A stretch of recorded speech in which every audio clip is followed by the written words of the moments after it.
On behalf of SSBT's College of Engineering and Technology, Bambori, Jalgaon, I welcome you all. As part of mandatory courses, SSBT has organized an online lecture series for the holistic development of our students.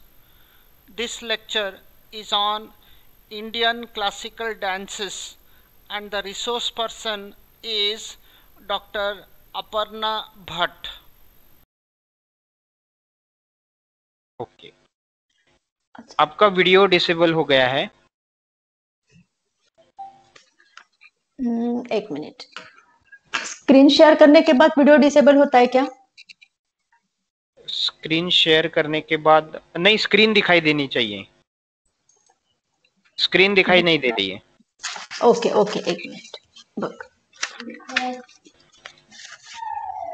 Screen share करू ना। आधी video disable झाला ना, तो clear कर। हा झालं on कर।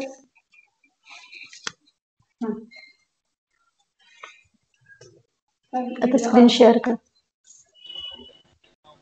यस मैम, अभी वीडियो दिखाई दे रहा है। ओके ओके, फिर से वीडियो ऑफ हो गया है क्या? यस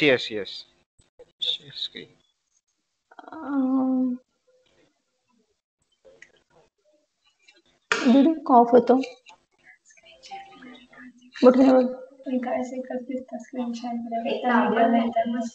हाँ यस मैम, नाउ विजिबल। या okay, your screen is visible. Okay okay, yes एक मिनट।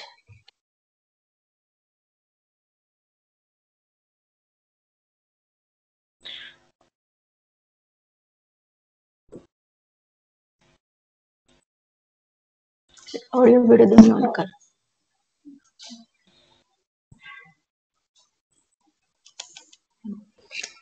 या शुरू करें? हाँ यस मैम, एक शॉर्टली आपका इंट्रोडक्शन देना चाहूंगा। ओके सारे student, good morning to all of you. आज भारतीय शास्त्रीय डान्स या मॅन्डेटरी कोर्स करता आपल्या सोबत प्राध्यापक डॉक्टर अपर्णा भट मॅम या जॉईन झालेल्या आहेत। त्यांच्याबद्दल एक क्विक इंट्रोडक्शन मी देऊ इच्छितो। त्यांचे शिक्षण MCOM, MA आणि PhD झालेले असून नृत्य कोविद इंदिरा कला संगीत विश्वविद्यालय खैरागड मध्य प्रदेश येथून झालेले आहे। तसेच नृत्य प्रवीण प्रयाग संगीत समिती अलाहाबाद मध्य प्रदेश येथून त्यांनी धारण केलेली आहे। नृत्य भास्कर प्राचीन कला केंद्र चंदीगड विशारद शास्त्रीय गायन अखिल भारतीय गंधर्व महामंडळ मुंबई, तसेच त्या विशारद तबला अखिल भारतीय गंधर्व महामंडळ मुंबई येथून त्यांनी कंप्लीट केलेले आहे। त्यांच्या विशेष उपलब्धीबद्दल बोलायचं झाल्यास त्या नृत्य कोविद परीक्षेत देशातून त्यांचा 3रा क्रमांक आलेला आहे। तसेच त्यांना उत्कृष्ट योगदानाबद्दल संयुक्त अरब अमिरात, दुबई आणि महाराष्ट्र मंडळ यांच्याकडून सन्मान चिन्ह प्राप्त झालेले आहे। उपराष्ट्रपतींच्या उपस्थितीत त्यांना PhD प्रदान झालेली असून तत्कालीन मुख्यमंत्री स्वर्गवासी श्री विलासराव देशमुख यांच्या हस्ते देशदूत गौरवाने त्या सन्मानित झालेल्या आहेत। डॉक्टर राम आपटे प्रतिष्ठानाचा स्वर्गवासी श्रीरंगराजे पुरस्कार गदी माडगुळकर यांचे सुपुत्र श्रीधर माडगुळकरांना त्यांना मिळालेला आहे। तत्कालीन राष्ट्रपती महामहिम प्रतिभाताई पाटील यांच्या खानदेश दौऱ्यात दोन्ही वेळा त्यांच्यासमोर सादरीकरणाची संधी त्यांना देण्यात आलेली आहे।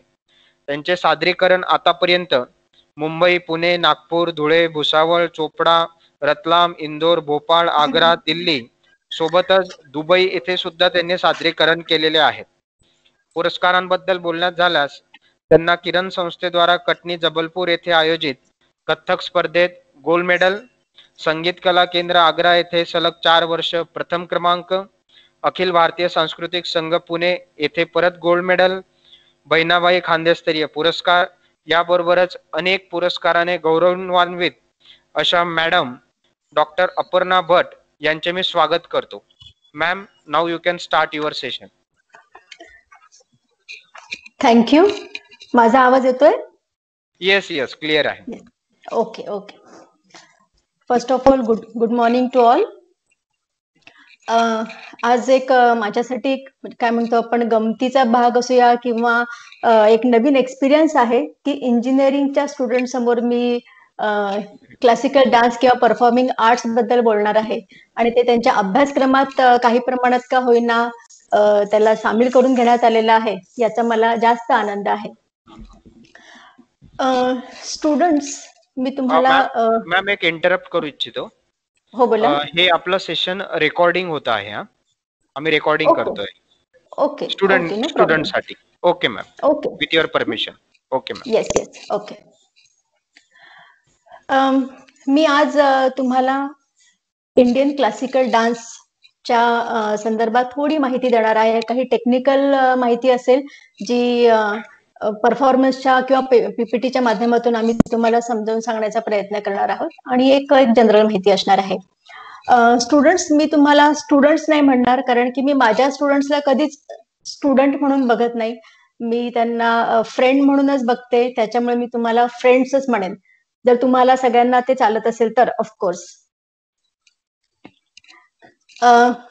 फ्रेंड्स, आपल्या इंडियन क्लासिकल डान्सचे तसं बघायला गेलं तर 7 फॉर्म्स आहेत आणि आता 2 नवीन फॉर्म्स ऍड झालेले आहेत, पण त्याचं अजून पूर्णपणे लिटरेचर किंवा त्याची काय म्हणतो आपण इतिहास असा पूर्ण अजून 100% पूर्णपणे आपल्याला अवेलेबल नाही आहे. तर मी तुम्हाला 7 जे फॉर्म्स आहेत, जे एस्टॅब्लिश्ड फॉर्म्स आहेत, मी त्याबद्दल तुम्हाला माहिती देणार आहे.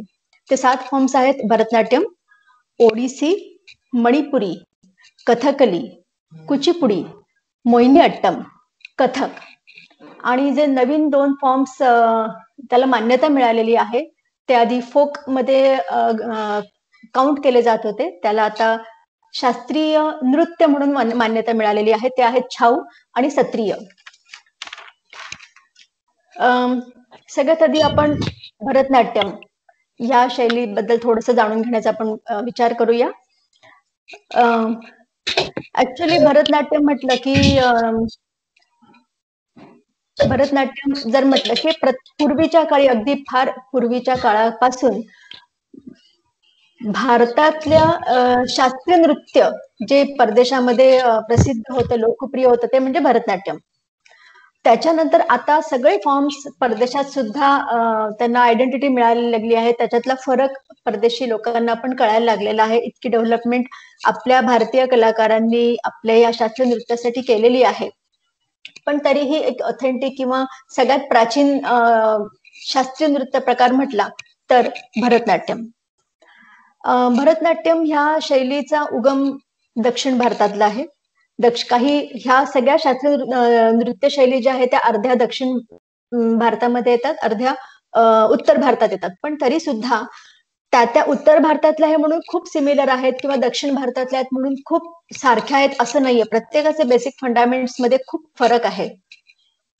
मी तुम्हाला एक आधीच सुरुवातीलाच एक सांगेन की जसं तुम्ही इंजिनिअरिंगचे स्टुडंट्स आहात, पण computer engineering, mechanical engineering, automobile engineering असे वेगळे वेगळे तुमच्या ब्रँचेस आहेत आणि त्याच्यामध्ये तुम्ही स्पेशालिटी केल्यानंतर जर तुम्हाला एखादा कम्प्युटर इंजिनिअरिंगच्या स्टुडंटला सांगितलं की तू ऑटोमोबाईल बद्दल बोल, तर त्याला कसला तरी टेक्स्ट बुकचा किंवा कुठल्या तरी लिटरेचरचा एक त्याला सपोर्ट घ्यावा लागतो. तसंच शास्त्रीय नृत्यामध्ये सुद्धा आहे. म्हणजे हे जे 7 फॉर्म्स मी सांगितले त्याच्यामध्ये बेसिक फरकच खूप आहे. म्हणजे अगदी आपण एबीसीडी पासून म्हणावं, तुमचं ओरिजिनल पोश्चर पासून म्हटलं तर अगदी तिथून या सगळ्या शैलींमध्ये ह्यूज डिफरन्स आहे. आणि म्हणून जे माझं ओरिजिनल शैली जी आहे ती कथक आहे. ती सांगताना मी फ्लुएंटली खूप सारं सांगू शकते, मी खूप सारं बोलू शकते, खूप वेळ बोलू शकते. पण बाकीच्या शैली सांगताना मी थोडंसं काही बुक्सचा रेफरन्स मी घेणार आहे आणि त्याच्यातून मी तुम्हाला ते जे पॉइंट्स त्यांनी सांगितलेले आहे, जो इतिहास सांगितलेला आहे तो मी एलॅबोरेट करणार आहे.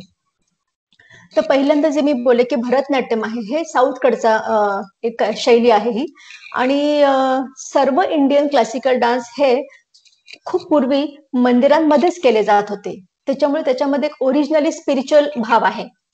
आणि जसं जसं काळ बदलत गेला, आपण म्हणतो की राजांची राजवट बदलत गेली, तसं तसं त्या काळच्या राजांच्या राजवटीचा प्रभाव त्या कलेवरती पडत गेला आणि तशी तशी ती कला बदलत गेली.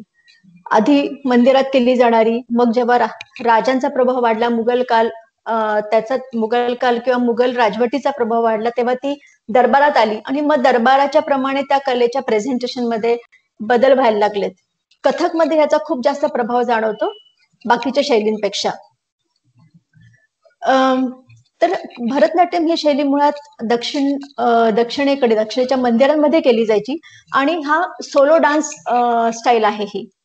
आता आपण ग्रुपमध्ये बघतो, परंतु ओरिजिनली ही सोलो डान्स म्हणूनच ओळखली जाते. आणि भरत मुनी म्हणून एक मुनी होते, त्यांनी एक नाट्यशास्त्र नावाचा ग्रंथ लिहिला होता. त्या ग्रंथावरती आधारित भरतनाट्यम आहे असं मानलं जातं. भरतनाट्यमचं जे संगीत आहे, जे म्युझिक आहे, ते क्लासिकल जरी असलं तरी ते कर्नाटकी संगीत म्हटलं जातं. आणि आपल्याकडे आपण जे आवाज महाराष्ट्राच्या वरच्या भागाला जे बघतो ते आपलं उत्तर भारतीय, असे दोन संगीतामध्ये असे दोन प्रकार आहेत. भरतनाट्यम मध्ये जर आपण त्याचा ऑर्केस्ट्रा जर म्हटला किंवा त्याचे इन्स्ट्रुमेंट्स परफॉर्म करताना काय काय असतात, तर मृदंग असतं, टाळ असते, वीणा, बासरी, घंटा, अशा सगळ्या गोष्टींची सोबत घेऊन भरतनाट्यम केलं जातं. आणि सुरुवातीला ही मंदिरात केलेली कला जी राज दरबारात आली आणि मग त्याचं प्रेझेंटेशन वेगवेगळ्या पद्धतीने व्हायला लागलं. पूर्वी देवदासी म्हणून एक घटक होता. आताही काही प्रमाणामध्ये ही परंपरा काही आपल्या भारताच्या काही रिमोट एरियामध्ये अजूनही शिल्लक आहे. ही प्रथा आहे, परंपरा आहे. आणि कुठल्या तरी नवसासाठी आपण आपल्या घरातली ती मुलगी देवाला आपण अर्पण करतो, एक नवस बोललेला असतो आणि मग ती पूर्ण देवाची दासी होते आणि तिला देवदासी म्हटलं जातं. अशा पूर्वीच्या काळात देवदासी मंदिरांमध्ये असायच्या. आणि आता भरतनाट्यम ही परंपरा तंजावूरमध्ये, सध्या दक्षिणेमध्ये तंजावूरमध्ये खूप जास्त प्रमाणात आणि खूप ऑथेंटिकली असं आपण म्हणू शकतो की तिथं ती प्रचलनामध्ये आहे. तंजावूरच्या चोल, नायक आणि तिथल्या मराठी राजांनी, त्या काळातल्या मराठी राजांनी या नृत्याला भरपूर, या कलेला प्रोत्साहन दिलं आणि म्हणून ती तिथं रुजली कायम. त्याच्यामुळे भरतनाट्यमचं एक महत्वाचं स्थान भारतीय संस्कृतीमध्ये तयार झालंय. भरतनाट्यम मध्ये भाव म्हणजे एक्सप्रेशन्स, राग म्हणजे गायनातले काही राग असतात ते, आणि ताल म्हणजे रिदम, हे तीन मुख्य अंग असतात. ती प्रत्येक भारतीय शास्त्रीय नृत्याचे 3 मुख्य घटक आहेत. फक्त भरतनाट्यम नाही, तर सगळीकडे आहेत. हे जे भाव, राग आणि ताल याचे जे अद्याक्षर इनिशियल्स आहेत त्याच्यावरनं ह्याचं नाव पडलं असं म्हटलं जातं. म्हणजे भावचा भ, रागचा र आणि तालचा त, भरत. आणि म्हणून त्याच्यावरनं ते भरतनाट्यम असं नाव म्हटलं जातं असं काही जण मानतात. आणि एक दुसरं मत असं पण आहे की भरत मुनी, मगाशी जसं मी सांगितलं नाट्यशास्त्र ज्यांनी लिहिलेलं आहे, त्यांनी ह्याची निर्मिती केलेली आहे या नृत्याची, म्हणून त्याला भरतनाट्यम म्हटलं जातं. ह्या नृत्यामध्ये सुरुवातीला विद्यार्थी बिना घुंगरूच शिकतात, जोवर त्यांना पुरेसं व्यवस्थित येत नाही, त्यांच्या गुरूंच्या दृष्टीतून त्यांना पुरेसं येत नाही तोवर त्यांना घुंगरू दिले जात नाही. आणि जेव्हा असं गुरुला वाटतं की आता विद्यार्थी बऱ्यापैकी चांगलं करतो आहे, तर गुरु विद्यार्थ्यांकडनं एक पूजा करून घेतात, त्याला सलंगाई म्हणतात. आणि ती पूजा करून मग त्यांना घुंगरू विद्यार्थ्यांना दिले जातात. आणि मग त्याच्यानंतर आणखीन ऍडव्हान्स ट्रेनिंग घेऊन विद्यार्थ्याने, मग ती मुलगी असू देत किंवा मुलगा असू देत, त्यांनी एकट्याने परफॉर्मन्स करणं तेव्हा एक्सपेक्टेड असतं. आफ्टर ऍडव्हान्स कोर्स म्हणूया, आफ्टर ऍडव्हान्स ट्रेनिंग म्हणूया. आणि तेव्हा ती जी स्टुडंट आहे, तो जर तेवढा एक्सपर्ट झाला, तर मग त्याच्यानंतर त्याचा अरंगेत्रम म्हटलं जातं त्याला. ती आपण एक सॉर्ट ऑफ एक्झाम म्हणूया की आफ्टर अरंगेत्रम ती व्यक्ती किंवा तो स्टुडंट एलिजिबल झालेला असतो परफॉर्मन्स देण्यासाठी. ही भरतनाट्यमची परंपरा आहे. आणि ती एकल शैली आहे, एक सोलो डान्स केला जातो. पण सोलो डान्स करताना सुद्धा स्टेजवरती त्या नर्तकासोबत, त्या आर्टिस्ट सोबत मृदंग वादक, गायिका, व्हायोलिन, बासरी वादक असे सगळे ऑर्केस्ट्रा किंवा त्याचे साथीदार त्या स्टेजवरती तेव्हा हजर असतात. पण नृत्याचं परफॉर्मन्स मात्र एकटा तो विद्यार्थी करत असतो. पूर्वी भरतनाट्यम मंदिरांमध्ये केलं जातं, त्याच्यावर एक स्पिरिच्युअल भाव असायचा. आणि तो भाव अजूनही जपणारे असे अनेक कलाकार आहेत. टी बाल सरस्वती आहे, मोना पिले आहे, रुक्मिणी देवी आहे, लीला सॅमसन आहेत, सुचेता चापेकर आहे आदी या भरतनाट्यमच्या अनेक श्रेष्ठ वेल नोन कलाकारांपैकी ही काही नावं आहेत. भरतनाट्यम चं वैशिष्ट्य म्हणजे ते 6 भागामध्ये विभागलं गेलं. त्याचे जे प्रेझेंटेशन आहे त्याचा जो सिक्वेन्स आहे तो 6 भागामध्ये असतो. म्हणजे तो असतो अल्लारिपू, जेथीस्वरम, ज्याला जातीस्वरम पण म्हणतात, त्याच्यानंतर शब्दम, वर्णम, पदम आणि तिल्लाना. अल्लारिपू म्हणजे जसं आपण सुरुवातीला आपण एक बेसिक काही स्टेप्स करतो, काही एबीसीडी गिरवतो एखाद्या याची, त्याला आपण अल्लारिपू म्हणू शकतो बोलीभाषेमध्ये.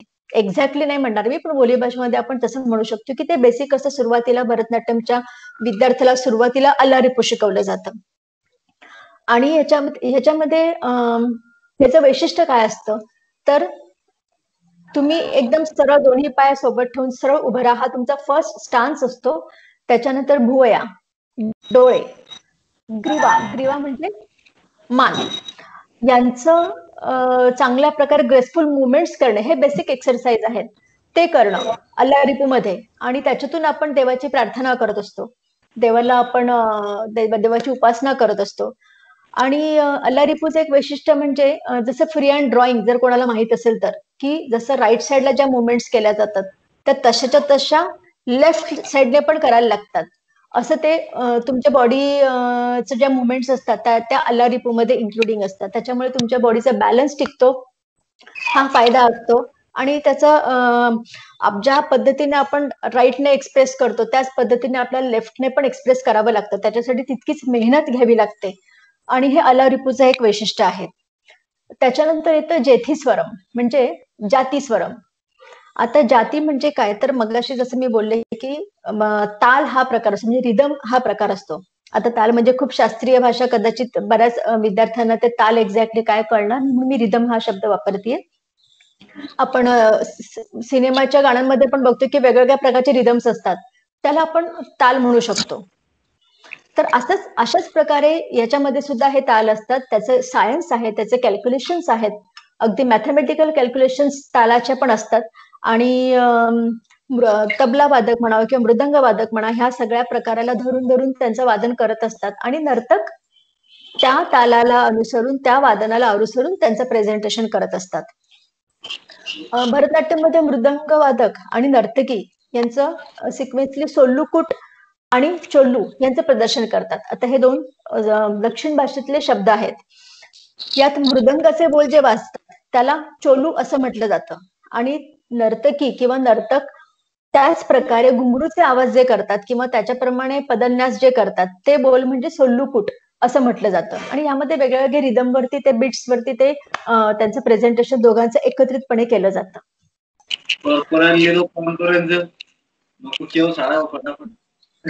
म्हणून जे आऱ्या कोण द्या अंदाची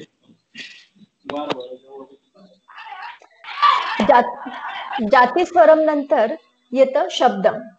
शब्द म्हणजे काय तर शब्द, त्याच्या नावातच आहे ते.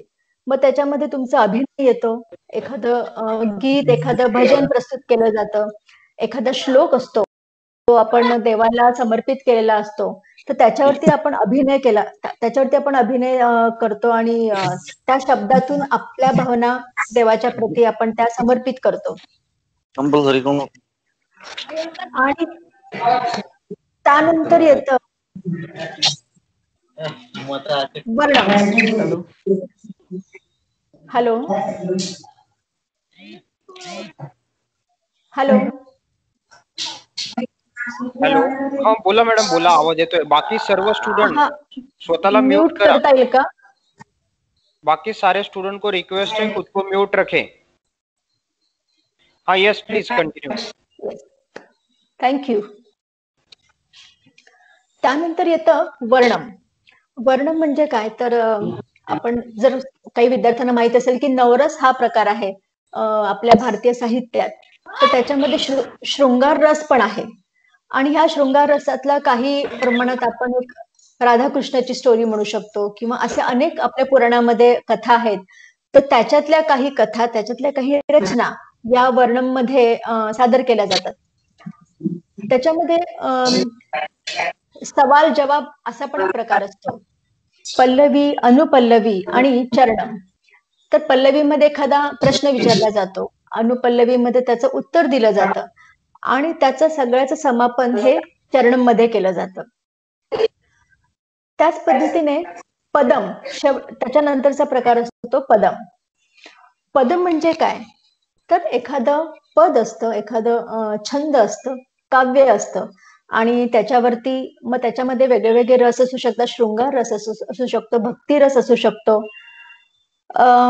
मोस्टली असे शृंगार रस, भक्ती रस, करुण रस म्हणजे विरह दाखवलेला असतो. अशा प्रकारचे रस असे कंटेंट्स ज्याच्यामध्ये असतात त्या काव्यावरती, त्या छंदावरती जेव्हा आपण नृत्य सादर करतो तर त्याला पदम म्हटलं जातं. आणि त्याच्यानंतर सगळ्यात शेवटी असतो तिल्लाना. कदाचित बऱ्याच मुलांना, स्टुडंट्सला हे माहिती असेल की तराना. आपण त्याला तराना म्हणून ओळखतो. तिथं साऊथला त्याला तिल्लाना म्हटलं जातं. आणि तिल्लाना म्हणजे मग त्याचा स्पीडही थोडासा हाय असतो, थोडंसं वाढतं ते. आणि त्याच्यावरती शब्द म्हणजे मिनिंगफुल शब्द नसतात, पण रिदमिक शब्द असतात आणि त्या रिदमिक शब्दांवरती तितकंच रिदमिकली, तितकंच ग्रेसफुली आपल्याला प्रेझेंटेशन करायचं असतं. आणि आजकाल ते ग्रुपमध्ये करतात. पूर्वी ते मी मगाशी जसं म्हटलं की ते इंडिव्हिज्युअली केलं जायचं. तर ह्याला त्या तिल्लनाला मग अनेक प्रकारे स्पीडचा चढ-उतार असतो, रागांचा किंवा त्या रागांच्या बोलांचा चढ-उतार असतो. असे व्हेरिएशन्स असतात जे थोडेसे पटकन जे त्या क्षेत्रातले नाही आहेत त्यांना ते पटकन समजायला कधी कधी थोडासा वेळ लागतो. पण त्याचं प्रेझेंटेशन जे आहे, नृत्य जे आहे ते नेहमी आनंद देणारं असतं. मग तुम्हाला ते म्युझिक कळो अथवा न कळो, पण तुम्हाला नृत्य मात्र ते नेहमी आनंद देतं किंवा ते तुम्ही ते एन्जॉय करतात. तर हा सगळ्यात शेवटचा प्रकार जो आहे भरतनाट्यमचा तो आहे तिल्लाना. तशा 6 प्रकारामध्ये भरतनाट्यम हे डिव्हाइड केलेलं असतं. याचा वस्तुक्रम असाच असतो, याचा सिक्वेन्स असाच असतो. आणि भरतनाट्यम थोडं आपण असं म्हणूया की खूप जास्त प्रमाणात परंपरा सांभाळणारं आहे. काळानुसार बदल त्याच्यातही होत आहेत, परंतु तरी सुद्धा त्यांची जी पूर्वीपासूनची जी ट्रेडिशन आहे ते अत्यंत घट्टपणे त्या ट्रेडिशनला धरूनच त्यांचं प्रेझेंटेशन असतं. म्हणून हा सिक्वेन्स ते त्याच सिक्वेन्सने सगळं त्यांचं प्रेझेंटेशन असतं. त्याच्यामध्ये ते मागे पुढे जनरली होत नाही. बरं, भरतनाट्यमचं वैशिष्ट्य की त्याची वेशभूषा. आता मी स्क्रीन शेअर करतो, तुम्हाला मी त्याच्यातून दाखवतो की भरतनाट्यमची वेशभूषा खूप सुंदर असते.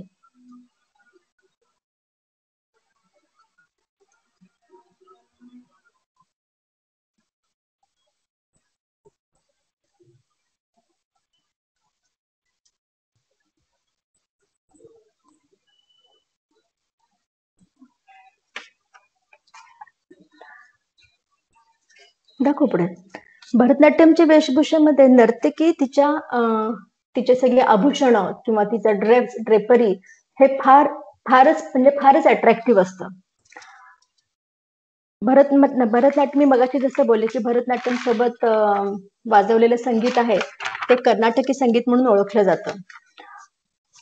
वेशभूषामध्ये साडी, त्याच्यावरचं ती पूर्ण ड्रेपरी, ब्लाउज सहित पुढं ते शिवलेलं असतं. आपण असं म्हणतो की साडी जनरली आपण नेसतो, पण हा ड्रेसच असतो जो साडी कॅटेगरी सारखा दिसतो, पण तो शिवलेला असतो. त्याच्या समोरून एक फ्रिल्स असतात, त्याचे पंखा आपण म्हणतो की त्याला पंख्यासारखं ते तयार होतं. आणि पायापर्यंत पूर्ण साडीचा पायजमा देखील शिवलेला असतो. आणि ह्या नर्तक आणि नर्तकीचे दागिने खूप व्हरायटीने असतात. म्हणजे स्त्रियांसाठी म्हटलं तर सूर्य चंद्र नावाचे दागिने असतात की जे कपाळावरती, केसांवरती दोन्ही बाजूला आपण बिंदीच्या आजूबाजूला लावतो, त्याला सूर्य आणि चंद्र म्हणतात. मध्ये बिंदी असते, नथ असते, बांगड्या असतात. त्याच्यानंतर म्हणजे सगळे आपण जसं ट्रॅडिशनली जे बघतो की असे सर्व प्रकारचे दागिने, वाकी आहे, कमरपट्टा आहे, इतके अत्यंत सुंदर आणि अट्रॅक्टिव्ह हे दागिने असतात की त्याच्यामुळेच मला असं वाटतं की बहुतेक भरतनाट्यम हे बघायला पण खूप सुंदर वाटतं आणि प्रेझेंटेशन तर त्याचं सुंदर असतं. मित्रांनो, त्याच्यानंतर आपण जाऊया नॉर्थकडे. ओडिसा. ओडिसी डान्स जो आहे, ओडिसा प्रांतातला हा एक अभिजात नृत्य प्रकार आहे. मगाशी जसं मी म्हटलं की भरत मुनींच्या नाट्यशास्त्रामध्ये त्यांनी ह्या सगळ्या नृत्य प्रकाराचा संदर्भ किंवा त्याचं आपल्याला त्याला मेन्शन केलेलं असतं ते आपल्याला आढळून येतं. त्याच्यामध्ये ओडिसीचा एक शास्त्रीय नृत्य प्रकार म्हणून आहे आणि ओडू म्हणजे हा त्याचं ओरिजिनल असं ओडू म्हटलं जातं. हा ओडिसाकडनं आलेला आहे म्हणून त्याला ओडू असं म्हटलं जातं. ओडिसातील नृत्य परंपरा तशी म्हटलं तर फार जुनी आहे. म्हणजे अगदी इसवी सन पूर्व काळाच्या 2ऱ्या शतकात खारवेल हा जैन राजा होता. ओरिसामध्ये राज्य करत असताना त्याने मनोरंजनासाठी तांडव आणि अभिनय हे नृत्य प्रयोग सादर केल्याचा उल्लेख आपल्याला रेफरन्स इतिहासामध्ये आढळतो. उदयगिरी इथल्या हाती गुंफेच्या शिलालेखात तो उल्लेख आपल्याला आढळतो. ह्याच काळात उभारलेल्या मंदिरातल्या शिल्पातूनही आपल्याला असे विविध नृत्याविष्कार किंवा ते पोजेस किंवा त्यांचे मुद्रा आपल्याला आढळून येतात. आणि साधारण 9व्या शतकापासून ओरिसामध्ये सुद्धा जसं आपल्याला साऊथमध्ये देवदासींची प्रथा परंपरा आढळते तशी ओरिसामध्ये सुद्धा देवदासींची प्रथा सुरू झाली. त्यांना महारी असं बोलण्यात म्हणजे संबोधण्यात येतं. त्यांचं नाव त्यांना महारी असं म्हटलं जायचं. यामध्ये मंदिरामध्ये नृत्य करणाऱ्या ज्या नर्तिका होत्या त्यांना भितरी महारी आणि मंदिराच्या बाहेर नृत्य करणाऱ्या ज्या नर्तिका होत्या त्यांना बाहरी महारी असं म्हटलं जात असे. आणि 12व्या शतकात महेश्वर महापात्र यांनी आपल्या अभिनय चंद्रिका या ग्रंथात ओडिसी नृत्याचे शास्त्रशुद्ध असं तपशीलवार काय म्हणतो डिस्क्रिप्शन केलेलं आहे. 16व्या शतकाच्या महारींच्या जागी तरुण नर्तक देवळामध्ये मग तेव्हा नेमण्यात आले. हा बदल झाला काळानुसार. आणि त्या नर्तकांना गोटीपुआ या नावाने ओळखलं जाऊ लागलं. ओडिसी भाषेमध्ये गोटी म्हणजे एक आणि पुआ म्हणजे मुलगा, म्हणजे एक मुलगा आणि त्याने केलेलं नृत्य किंवा त्याचं प्रेझेंटेशन. या महारी आणि गोटीपुआ नर्तकांनीच ओडिसी नृत्याची परंपरा खरं तर म्हटलं तर दीर्घकाळ चालू ठेवली आहे. 1950च्या दशकात या नृत्याचे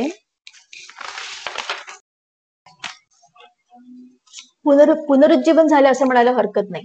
मधल्या काळामध्ये ते लोप पावलं होतं पण त्याला परत जीवित करण्यात आलेलं आहे. दिल्ली येथल्या आंतरविद्यापीठीय युवक महोत्सव स्पर्धेत हे नृत्य सादर करण्यात आलं पहिल्यांदा जेव्हा पुनरुज्जीवन करण्यात आलं तेव्हा. आणि सुप्रसिद्ध नर्तकी इंद्राणी रहमान यांनी दिल्ली येथे 1958 मध्ये हे नृत्य प्रकार सादर केले होते. आणि त्यांनी भारतभर ह्या आणि परदेशात या नृत्याचे प्रयोग केल्यामुळे याला खास लोकप्रियता मिळाली किंवा याला एक आयडेंटिटी मिळाली असं म्हणायला हरकत नाही. ह्याच्यातले कलाकार जे आहेत मोठे दिग्गज कलाकार आहेत. केळूचरण महापात्र, गंगाधर प्रधान, पंकज चरण दास आणि देवप्रसाद दास यांनी या नृत्याचा प्रसार करून त्याला मान्यता मिळवून दिलेली आहे. आता ह्या ओडिसी नृत्याचं स्वरूप कसं असतं तर ओडिसी नृत्य तांडव आणि लास्य ह्या 2 वेगवेगळ्या पद्धतीने बनवलेलं आहे. लास्य नृत्य पद्धती ही मूळ महारीने तयार केलेली आहे आणि नंतर आलेल्या गोटीपुआंनी त्यात ताठरपणा आणला.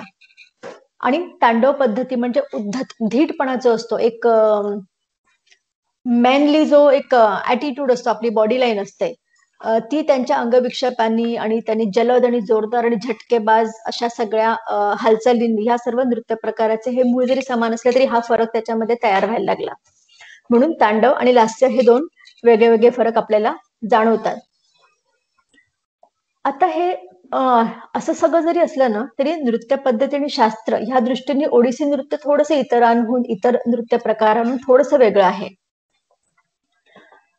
यातली प्रमुख नृत्यावस्था म्हणजे एक मेन स्टान्स जो असतो तो त्रिभंगी असतो. जसं आता आपल्या समोर जे दिसतं आहे की 3 ठिकाणी ती नर्तिकेचं शरीर असं 3 ठिकाणी बेंड होऊन किंवा 3 ठिकाणी वाकून आपल्या समोर ती स्टान्स घेऊन उभी आहे त्याला त्रिभंगी म्हणतात.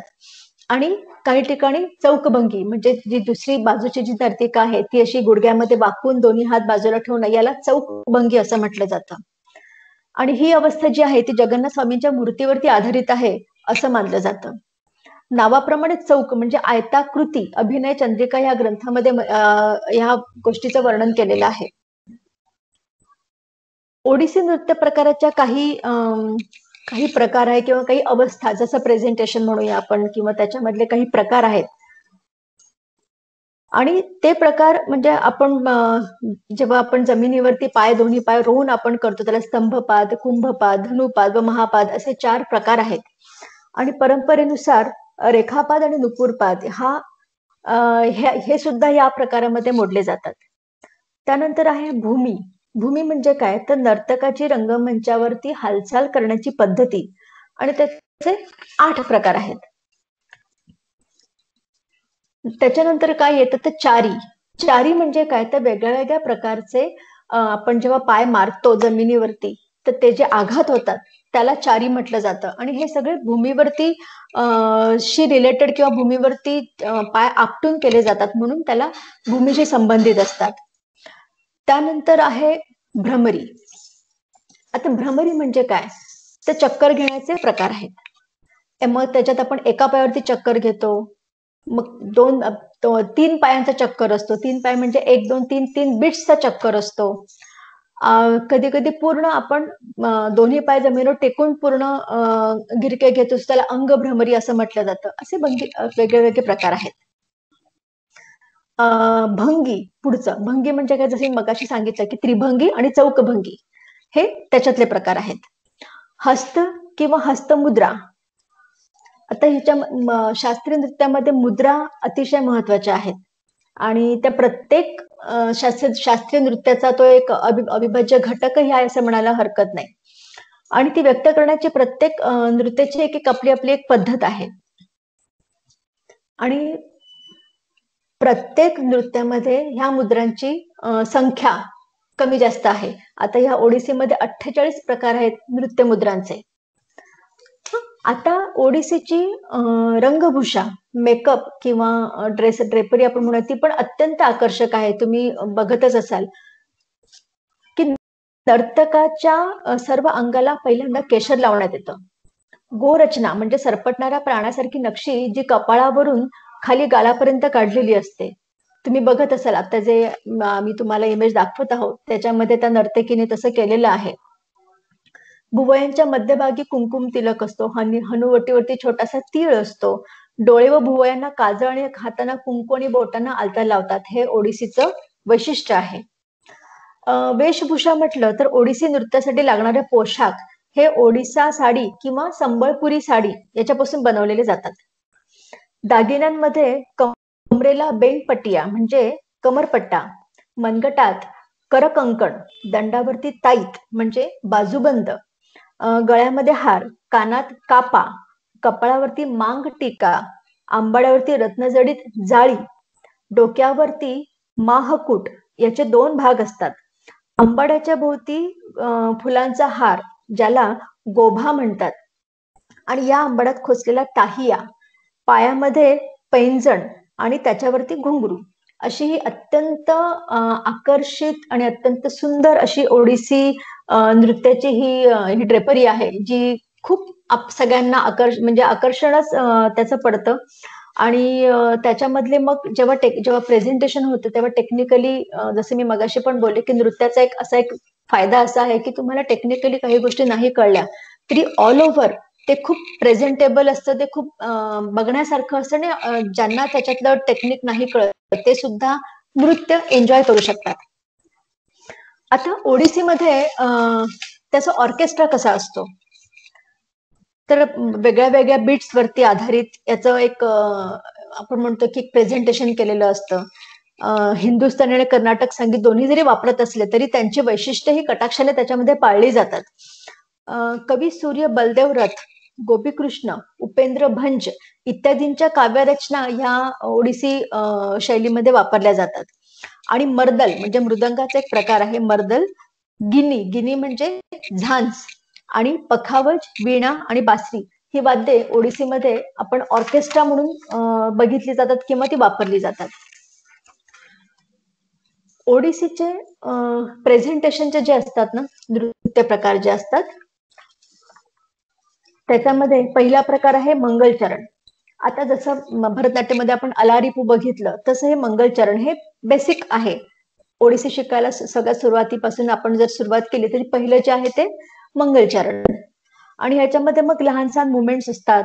त्याच्यानंतर मग पुष्पांजली, भूमी प्रणाम, वंदना म्हणजे देवस्तुती असते, ईशस्तवन असतं.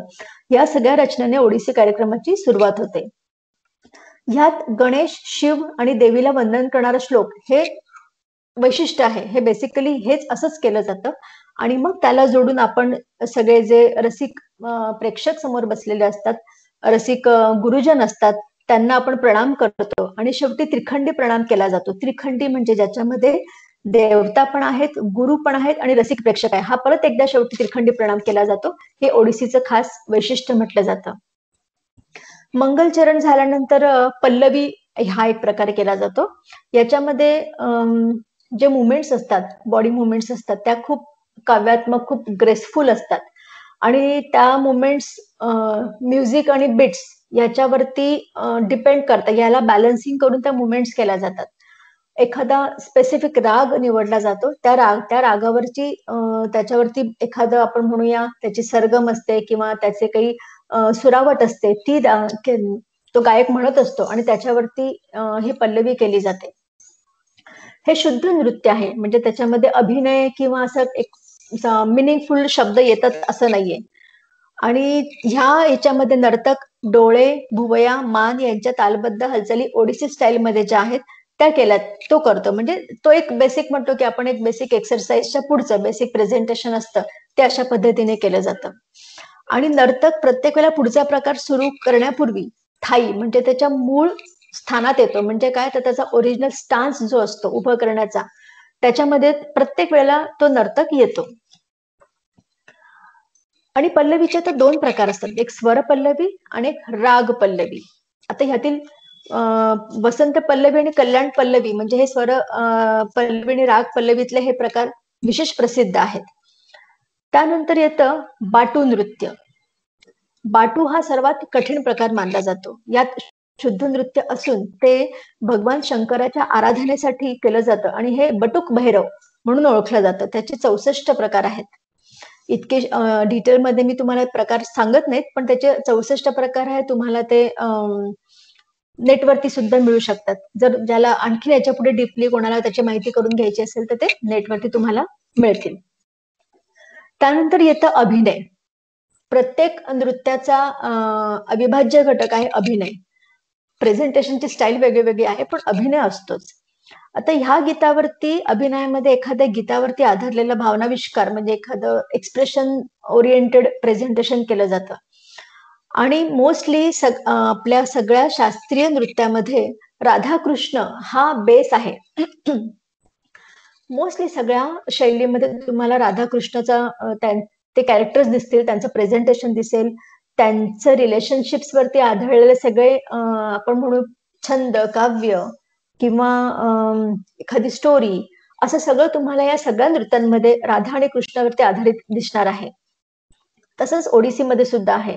आणि ओडिसीवरती शक्यतो गीत गोविंद हा जो आपला ग्रंथ आहे याच्यावरती आधारलेली नृत्य अधिकतर केली जातात.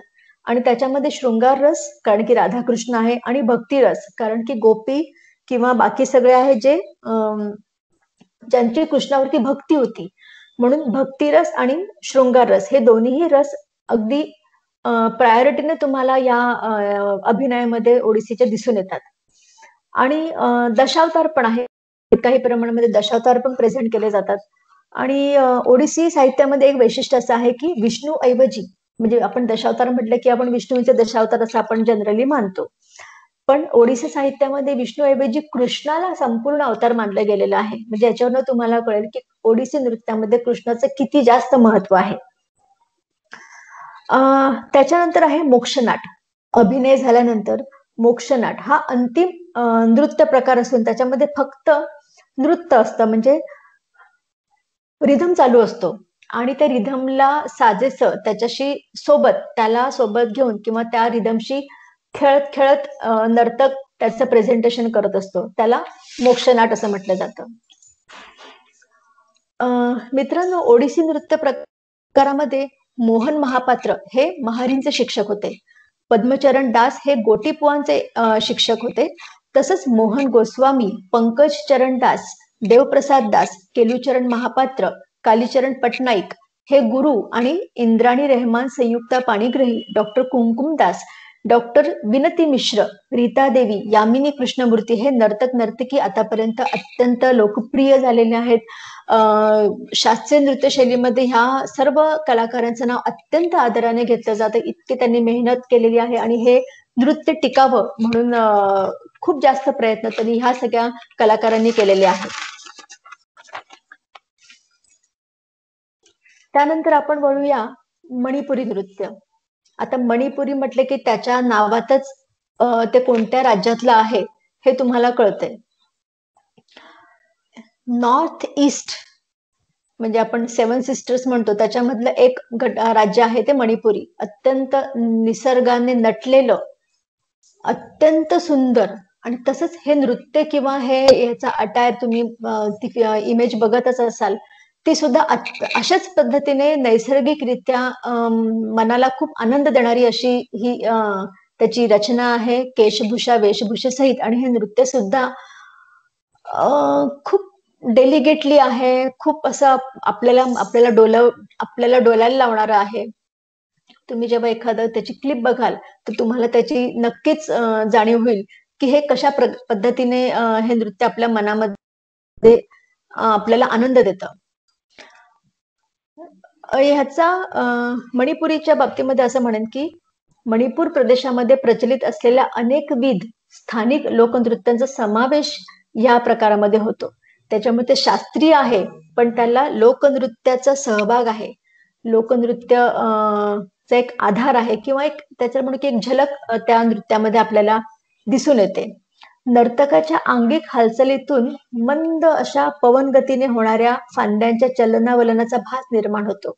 म्हणजे शब्द पण बघा किती सुंदर आहेत की असं छान वाऱ्याची झुळूक येते आहे आणि पानं हलतात आहेत. तसा फील आपल्याला त्या नृत्यातून ते नर्तकाच्या त्या मुवमेंट्स मधनं आपल्याला जाणवतो. मित्रांनो, मणिपूर प्रमाणेच त्रिपुरा, आसाम, बंगाल प्रदेशामध्ये सुद्धा मणिपुरी नृत्य प्रचलनामध्ये आहे. म्हणजे फक्त मणिपूर नाही तर मणिपूरच्या बाहेर सुद्धा हे नृत्य तितकंच प्रचलित आहे. कृष्ण भक्ती हा या नृत्य प्रकाराचा मुख्य गाभा आहे. मी तर असं म्हणेन की कृष्ण आणि कृष्णच फक्त मणिपूर नृत्यामध्ये तुम्हाला दिसून येईल. मणिपूर शैलीचा हा उगम जो आहे प्रामुख्याने पूजा विधी या स्वरूपामध्ये झाला. मणिपूरमध्ये वैष्णव पंथांच्या प्रचारासोबत या नृत्याला उत्तेजन मिळावं, प्रोत्साहन मिळावं. 15वे ते 18वे शतक साधारणपणे या काळामध्ये मणिपुरी नृत्य हा विकासाचा काळ मानला जातो आणि हे नृत्य शब्दावरती आधारित आहे. मणिपुरी नृत्याची 2 रूपं आहेत, एक रास नृत्य आणि एक संकीर्तन नृत्य. रास याच्यामध्ये राधाकृष्ण आणि गोपींच्या गोष्टीवरती आधारित सगळी जे नृत्य केली जातात, जसं आपण कृष्ण म्हटलं की आपल्याला रासलीला आठवतेच, तर ते सगळं ह्या मणिपुरी नृत्यामध्ये आपल्याला दिसतं. आणि संकीर्तन हा जो दुसरा नृत्य प्रकार आहे हा प्रामुख्याने पुरुषांद्वारा केला जातो. खोल नावाचं एक वाद्य गळ्यामध्ये अडकवलेलं असतं आणि ते खोल घेऊन ते वाजवत स्वतः वाजवत पुरुष हे नृत्य करतात.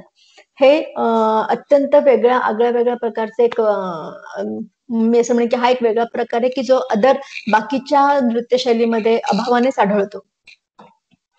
मणिपुरी प्राचीन तर आहेच, म्हणजे त्याचा फार आपण म्हणू की पुरातन काळापासून त्याचा एक संदर्भ आपल्याला मिळतो आणि त्याच्या अनेक आख्यायिका पण प्रसिद्ध आहेत. म्हणजे असं म्हणूया आपण की ऐकून आलेलं, जनरेशन वाईज म्हणावं किंवा अगदी युगायुगांपासून ऐकून आलेल्या त्या ज्या आख्यायिका आहेत त्याच्यातल्या काही लोप पावलेल्या आहेत, काही अजूनही प्रचलनामध्ये आहे, काही मानल्या जातात. त्याच्यातली एक आख्यायिका अशी मी तुम्हाला एक एक्झाम्पल म्हणून सांगते की राधाकृष्णाच्या रासलीला नृत्यावरनं शंकर पार्वतीमध्ये अशाच प्रकारे एक नृत्य करण्याची स्फूर्ती आली आणि त्यासाठी शंकराने अत्यंत रमणीय वनश्रीने युक्त म्हणजे खूप नॅचरल ब्युटी असलेली अशी पर्वतरांगांच्या खोऱ्यामधली जागा निवडली. पण तो भाग संपूर्ण पाण्याचा होता, म्हणजे जलमय होता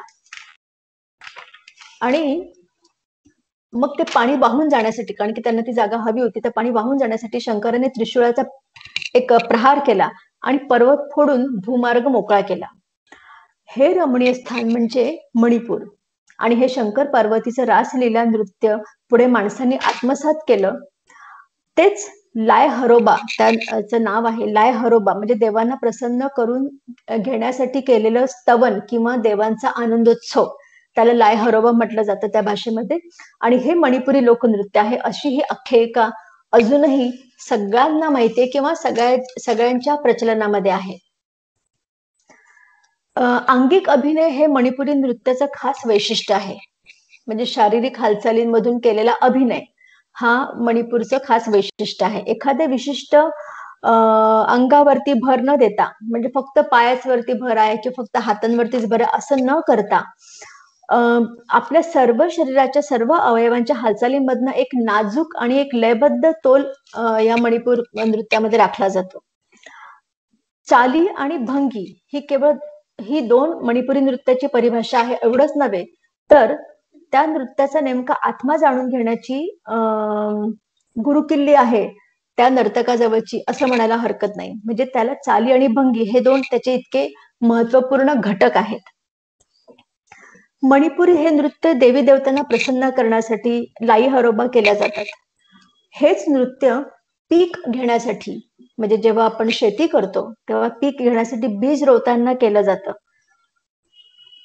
19व्या शतकात वैष्णव धर्माचा प्रसार आणि प्रचार म्हणजे करण्यात आला, तर रासलीला या मणिपूरच्या मुख्य नृत्याची ओळख झाली त्या शतकामध्ये जास्त करून.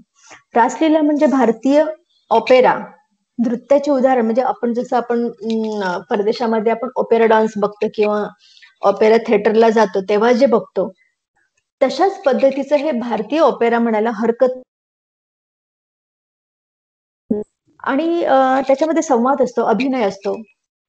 रासलीलेचे प्रकार आहेत 4: वसंतरास, कुंजरास, महारास आणि निम्म्यरास. तर हे 4 प्रकारांमध्ये ही रासलीला केली जाते. आता वसंत रास म्हणजे काय, तर ह्या रासचे वैशाख महिन्यात आयोजन केले जातं. ही जी रास आहे किंवा हा जो नृत्य प्रकार आहे हा वैशाख महिन्यामध्ये त्याचं आयोजन केलं जातं, ज्याच्यामध्ये आख्यायिका आहे त्या सगळ्या, की ज्याच्यामध्ये रागवलेल्या राधेला कृष्णाच्या द्वारे मनवण्याचा प्रयत्न असतो. ती राधा रुसून गेलेली आहे आणि कृष्ण तिला मनवत असतो. याच्यात राधाकृष्ण लीलांचं वर्णन असतं. ही रास चैत्र पौर्णिमेला केली जाते, म्हणून आपण त्याला वसंत रास म्हणू शकतो. दुसरा प्रकार आहे कुंजरास. हा प्रकार अश्विन अष्टमीला केला जातो. अभिसार व रास संपल्यानंतर कृष्ण आणि राधा आपापल्या आवडत्या मित्रमैत्रिणीसह कुंजांमध्ये परततात, म्हणजे आपापल्या घरी परततात. आणि यात राधा कृष्णाच्या विभिन्न रूपामध्ये विरहाचं प्रदर्शन असतं, कारण की आपापल्या घरी परतल्यानंतर ते परत एकमेकांना भेटू शकत नाही, आणि म्हणून तो जो विरह, जी भावना त्यांच्यात निर्माण होते ती ह्या कुंजरासेमध्ये केली जाते. त्याच्या पुढचा प्रकार आहे महारास. कार्तिक महिन्यामध्ये ह्या नृत्याचं आयोजन केलं जातं. राधाकृष्ण विरह, कृष्ण आणि राधेचा त्याग करून चाललेला असतो आणि राधा त्याच्या वियोगात प्राण त्याग करण्याचा निश्चय करते आणि शेवटी तिला कृष्णाची प्राप्ती होते. अशी एक साधारण ही जी कथा आहे, ही प्रत्येक नर्तक किंवा प्रत्येक कलाकार आपापल्या पद्धतीने आपली आपली इमॅजिनरी पॉवर वापरून, आपली क्रिएटिव्हिटी वापरून त्याचं प्रेझेंट करत असतो. पण त्याचा बेस हाच असतो की कृष्ण राधेचा त्याग करून चाललेला आहे आणि राधा त्याच्या वियोगात आता प्राण त्याग करते आणि शेवटी तिला कृष्णाची प्राप्ती होते. पण तरी हे एवढी जरी स्टोरी असली तरी त्याचं प्रेझेंटेशन प्रत्येक कलाकाराचं बघताना तुम्हाला वेगळं वेगळंच जाणवणार. ही आपली भारतीय नृत्यशैलीची हे वैशिष्ट्य आहे, किंवा आपण असं म्हणू की त्याचं ते ताकद आहे. पुढचे जे आहे शेवटचा की नित्यरास. नित्यमध्येच आलं की हे जे नेहमी केलं जातं, यामध्ये राधाकृष्णाचा विरह आणि मिलन प्रदर्शित केलं जातं. आणि हे नृत्य केव्हाही करू शकतो, म्हणजे याला की असं ऑकेजन नाहीये. जसं बाकीच्या याच्यात आपण बघितलं तर याचं असं काही ऑकेजन नाहीये. मणिपुरी नृत्यामध्ये कीर्तन नृत्य देखील असतं. हे एक वैशिष्ट्य आहे. कीर्तनामध्ये नर्तकाची वेशभूषा कपाळाला चंदन, धोतर, पगडी, उत्तरीय म्हणजे आपण उपर्ण म्हणू शकतो, अशा पद्धतीने त्याचं ते नर्तकाची वेशभूषा असते. आणि ऑर्केस्ट्रामध्ये म्हणजे संगीतामध्ये किंवा संगीत म्हणण्यापेक्षा वाद्यवृंद जो असतो, जो आपल्याला सपोर्ट करतो, त्याच्यामध्ये ओडिसीमध्ये मणिपुरीमध्ये मंजिरे, नंतर करताल, करताल नावाचं एक वाद्य असतं, ढोल यांचा उपयोग केला जातो. मणिपुरीची वेशभूषा मगापासून तुम्ही स्क्रीनवर बघत असाल की एक अत्यंत आगळीवेगळी आहे. नर्तकीचा जो लेहंगा आहे, जो आपण घागरा म्हणूया, घागरा प्रकारात नाही येतो, पण त्याला लेंगा म्हणतात आणि त्याच्या खाली बेताच्या काड्या लावून एका दिशेने फिरण्यासाठी घागरा शिवला जातो. म्हणजे हा असा उलटा फिरत नाही, हा एका दिशेने फिरतो. तो खूप ग्रेसफुली दिसतो. जेव्हा यांचं प्रेझेंटेशन आपण लाईव्ह बघू तेव्हा तुम्हाला ते कळेल की हे असं एक सरळ ड्रम सारखं दिसते, पण जेव्हा हे आपण चक्कर घेते नर्तकी तेव्हा ते खूप ग्रेसफुली फिरतं. नर्तकीचा हा जो एक म्हणजे म्हणतो आपण त्यावर त्या जो घागरा शिवलेला असतो त्यावर वेगळ्या वेगळ्या पद्धतीचं डिझाईन केलं जातं आणि ओढणी म्हणजे वरचा आपण काय म्हणतो वरचा चोळी जी आहे किंवा टॉप आहे वरचा आणि त्याच्यावरची ओढणी आहे, ती ओढणी पण अत्यंत पारदर्शक घेतली जाते की जेणेकरून ती चेहऱ्यावरती जरी आपण टाकली तरीही चेहऱ्याचे हावभाव त्या ओढणीतून दिसायला हवेत इतकी ती पारदर्शक केलेली असते. आणि कृष्णाची वेशभूषा तर सर्वश्रुतच आहे की मोराचा मुकुट असतो, पितांबर असतं, बासरी असते, वैजंती माळ असते आणि पितांबराच्या सोबत आपण कधी कधी कृष्णाला शेलाही दिला जातो. कधी कधी फक्त मोराचा मुकुट न करता पूर्ण राजमुकुट पण कृष्णाला दिला जातो. हे मणिपुरीचे हे या सगळ्या याच्यामध्ये त्याच्या प्रेझेंटेशन वरती किंवा ती जी कथा त्यांनी घेतलेली आहे त्याच्यावरतीही काही प्रमाणामध्ये त्याची ती वेशभूषा अवलंबून असते. आता ह्याच्यातले नृत्य गुरु कोण कोण आहेत, कलाकार कोण कोण आहेत, तर मणिपुरी संप्रदायातील प्रमुख नृत्य गुरूंमध्ये स्वरूपानंद, रसानंद, थोर निसाबी, कान्हार शर्मा, अमुबी सिंग, विपिन सिंग, नादिया सिंग, सिंगजीत राजकुमार इत्यादी हे ज्येष्ठ आणि प्रख्यात नर्तक आहेत. इम्फाळमधील जवाहरलाल नेहरू मणिपुरी डान्स अकॅडमी आणि गोविंदजी नर्तनालय या संस्थांमधनं मणिपुरीचं शास्त्रोक्त शिक्षण मोठ्या प्रमाणामध्ये दिलं जातं. त्या मानाने मणिपुरीच्या बाहेर जर आपण म्हटलं जसं भरतनाट्यम आपल्याला सगळीकडे दिसतं, कथक सगळीकडे दिसतं, त्या मानाने मात्र मणिपुरी सगळीकडे नाही दिसत. पण ह्या दोन अकॅडमीमध्ये हे शिक्षण अतिशय व्यवस्थित पूर्ण शास्त्रावरती आधारित असलेल्या पद्धतीने दिलं जातं. त्यानंतर येतं परत साऊथकडे आपण जाऊया, कथकली.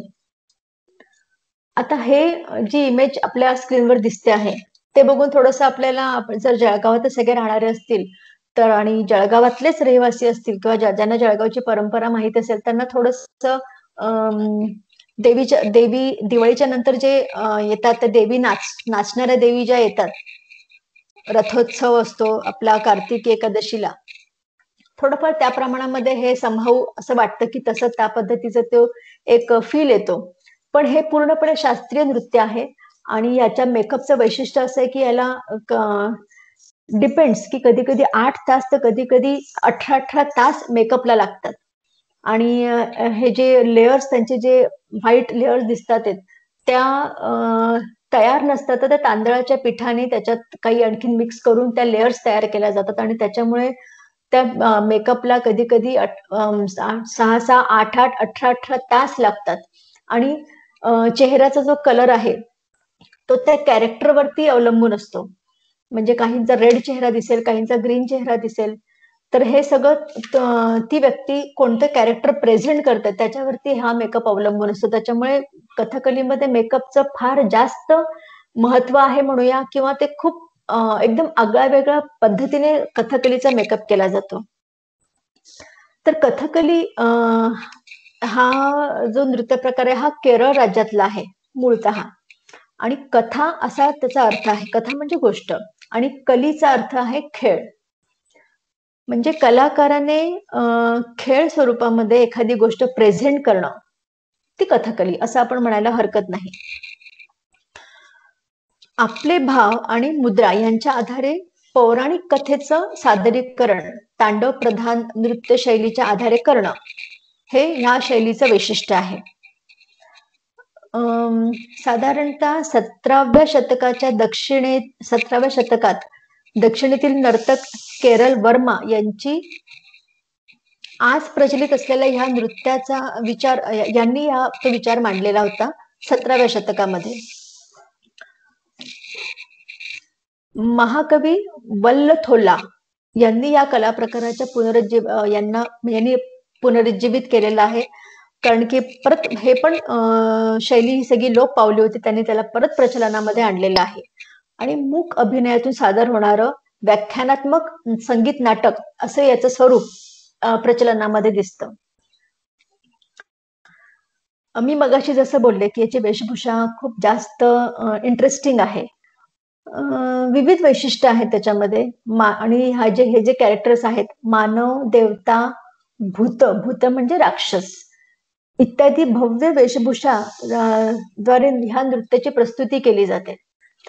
फक्त त्याच्या हाताच्या भावाची भाषा ती विकसित झालेली आहे आणि चेहऱ्याची अभिव्यक्ती म्हणजे चेहऱ्यावरचे जे एक्सप्रेशन्स आपण दाखवतो त्या नाटकात ती जी कथा आहे त्याचा जो कंटेंट आहे तो या चेहऱ्याच्या हावभावावरनं आणि मुद्रांवरनं हातांच्या प्रेक्षकांना दाखवला जातो.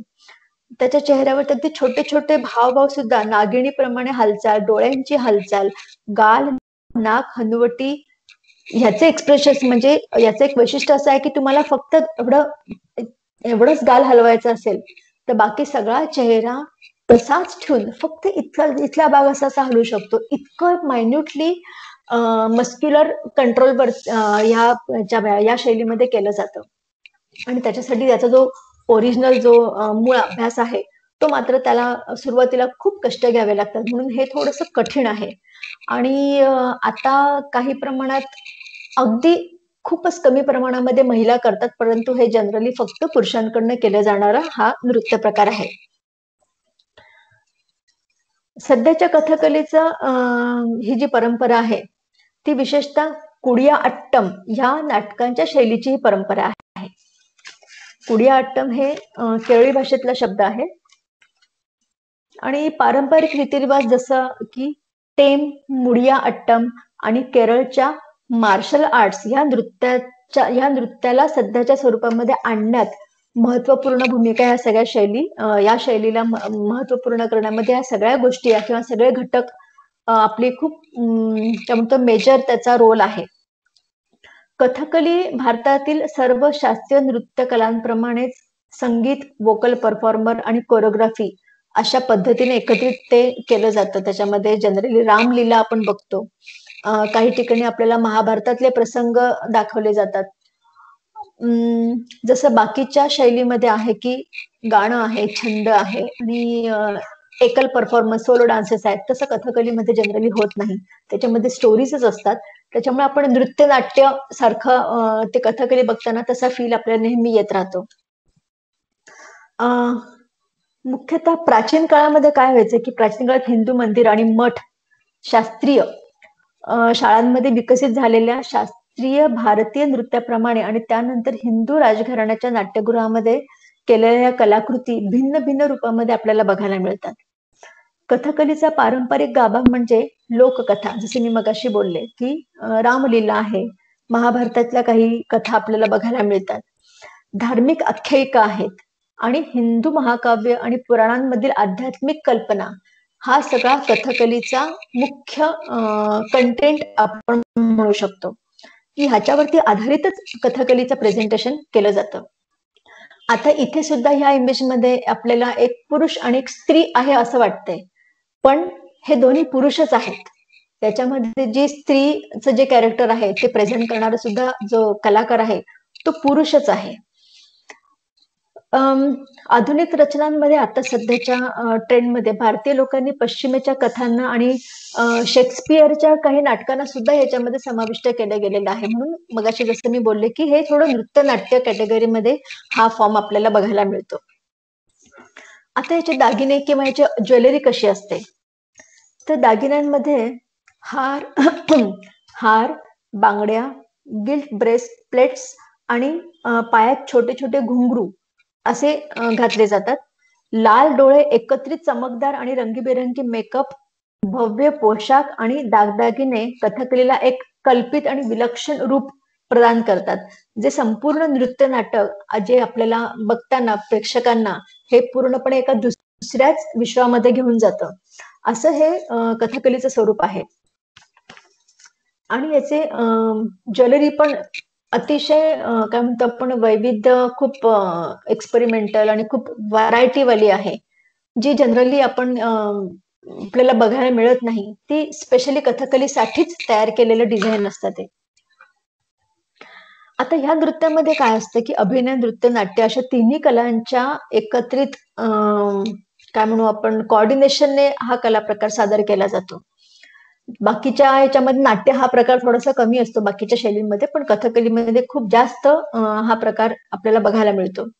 आणि कलाकारांनी वेगवेगळ्या प्रकारचे मुखवटे धारण करून त्याचं जसं केलेलं आहे की आपण त्याचे भाव मुद्रा आहे, त्याच्या तांडव प्रधान आहे, एका नृत्यशैलीच्या आधारे केलेलं आहे. प्रामुख्याने रामायण, महाभारत आणि विविध पुराणकालीन कथा या माध्यमातून सादर केल्या जातात.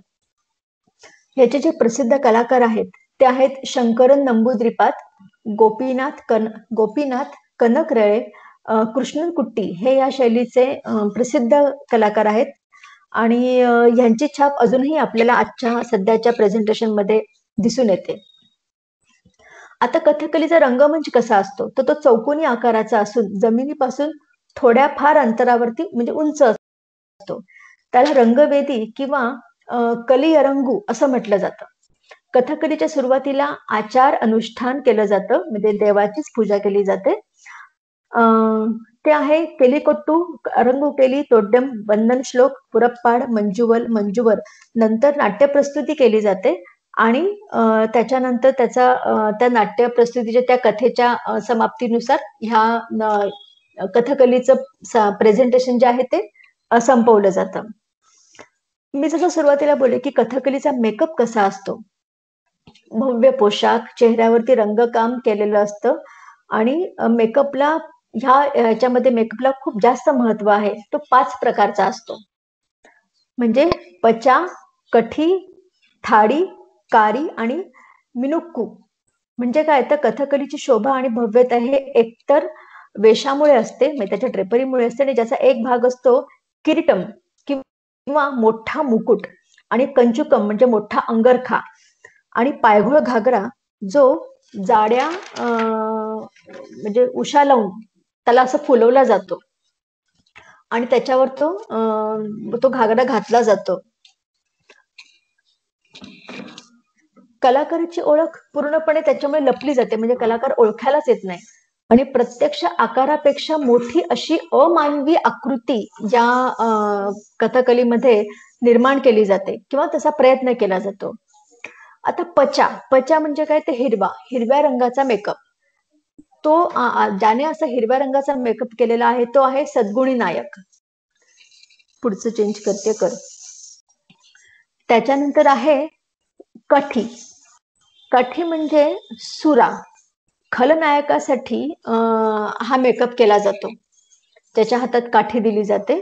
त्याच्यानंतर आहे थाडी म्हणजे दाढी. हे 3 प्रकारचे असतात. अमानवीय वानर सदृश म्हणजे वानर सदृश मानवाची वेल्ला थाडी किंवा पांढरी थाडी, ही जी दाढी म्हणतो आपण, ती अशा प्रकारे असते. दुष्ट चरित्रांसाठी चव्वन दाढी किंवा लाल दाढी. जे दुष्ट कॅरेक्टर आपण म्हणतो की विलन्स असतात त्यांच्यासाठी ते रेड कलरचं केलं जातं. आणि करुता थाडी किंवा काळी दाढी ही शिकारांसाठी असते. असे त्या कॅरेक्टरनुसार ते केलं जातं.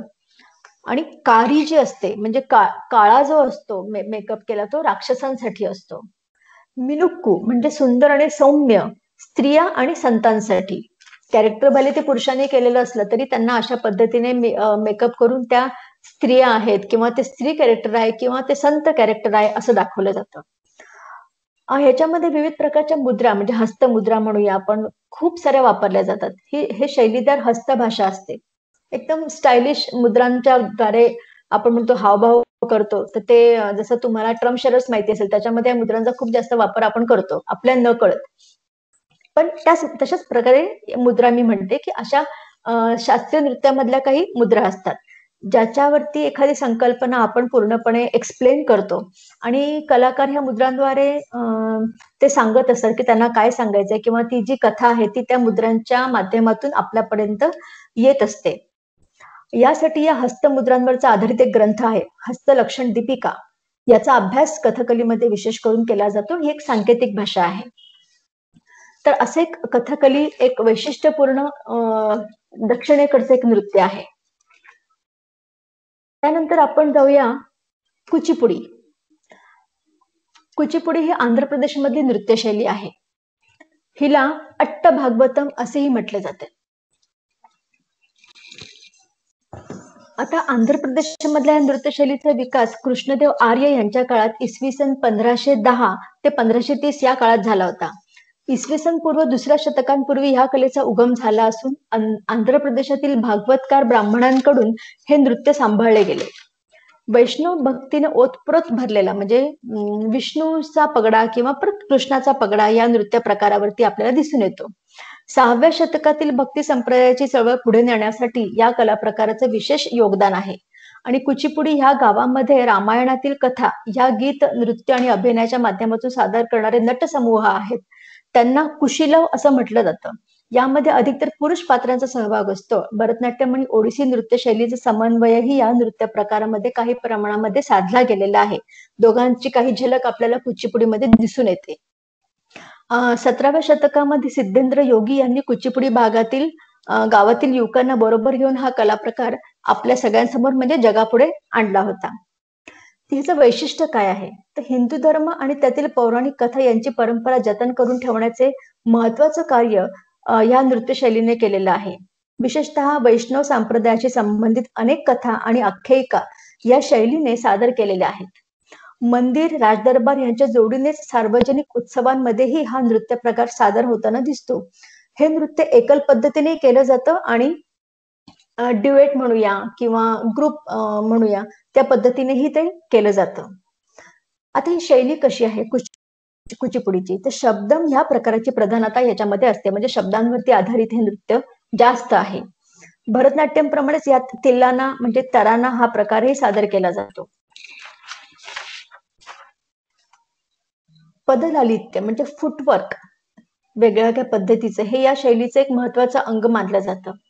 नृत्याच्या शेवटी कलाकार एक खाली म्हणजे परात असते त्या परातीमध्ये उभा राहतो. मग त्या परातीमध्ये उभं राहून मग त्या परातीच्या कॉर्नर वरती आपले दोन्ही पाय घेऊन जातो आणि मग त्याच्यावरती सगळे बिट्स दाखवून किंवा त्या वेगवेगळ्या पद्धतीने एक चक्कर घेऊन म्हणावं की अशा त्याच्या अनेक पद्धतीने त्या परातीवरती उभं राहूनच हे नृत्य केलं जातं. हे याचं खास वैशिष्ट्य आहे. याच्यामध्ये लास्य आणि तांडव म्हणजे सॉफ्टनेस आणि स्ट्रॉंगनेस या दोन्ही प्रकारचं मिश्रण असतं आणि या पद्धतीला रंगमंच वरती सादरीकरणासाठी आणण्याचं श्रेय कोणाला दिलं जातं तर ते सिद्धेंद्र योगी यांना दिलं जातं. या नृत्यामध्ये प्रारंभी सुरुवातीला 4 वेदांमधले निवडक 4 मंत्र म्हटले जातात. त्यानंतर गणेश स्तुती म्हटली जाते. सूत्रधार हे पात्र रंगमंचावरती येऊन या नृत्य नाट्याची रूपरेषा सांगतं. प्रत्येक नर्तक हा तालाच्या साथीने म्हणजे बिट्सच्या सपोर्टने नृत्य करत रंगमंचावरती प्रवेश करतो. संस्कृत कवी जयदेव यांच्या गीत गोविंद या काव्याचा प्रभाव या नृत्यावरती विशेष प्रकार तुम्हाला आढळून येईल. आणि ह्या काव्यातील राधा आणि कृष्ण यांच्या प्रेमाची काय म्हणतो आपण झलक म्हणूया किंवा त्यांच्या प्रेमावर आधारित घटना, कथा, घडामोडी याच्यावरती हे नृत्य सादर केलं जातं. विजयनगर साम्राज्याचा राजा कृष्णदेव राय 3रा हा साहित्य आणि काव्याचा जाणकार होता असं म्हटलं जातं.